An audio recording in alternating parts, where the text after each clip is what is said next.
今日我哋去海洋公園玩啊，係思賢第一次過嚟啊，心情幾好喎，仲要肯赤我車車。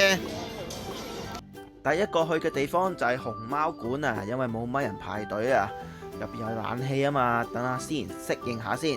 思賢對啲小動物呢都有啲興趣，不過呢就唔會好大啊，因為始終佢都唔知係做緊乜嘢啊。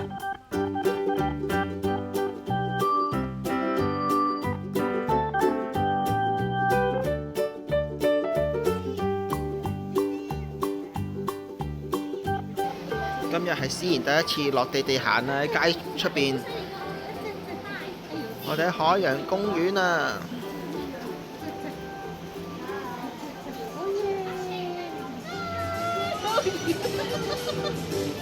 Hello， 車上嘅小朋友麻煩坐翻低並求好安全。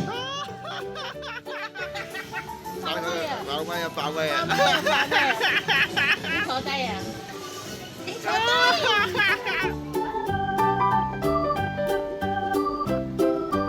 下一站就係海洋館睇魚啊！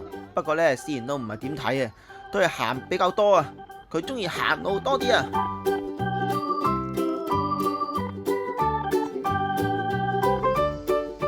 出到嚟海洋館之後，就有啲小嘅噴泉表演。思賢一聽到音樂呢，就腳印印啊，好開心啊！而家出發去山嘅另一邊啊，不過吊車呢就好多人啊，我哋決定坐海洋列車上去啊。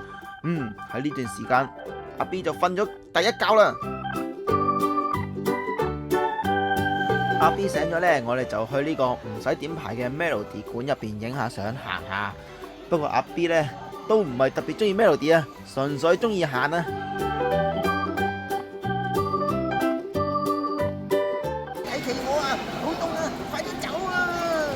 睇完企鵝，我哋就去玩摩天輪啦，排咗大約20分鐘左右啦。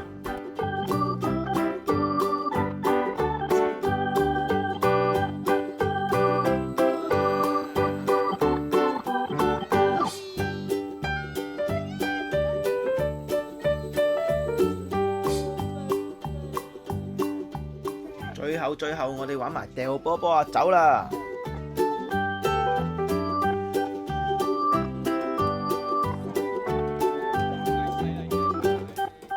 今日我哋搭埋呢個吊車呢，就翻屋企啦。我哋足足排咗45分鐘啊，趕住翻去食飯啊。思賢今日玩得好開心啊，仲開心過迪士尼啊。咁我哋拍到呢度就算數啦，拜拜。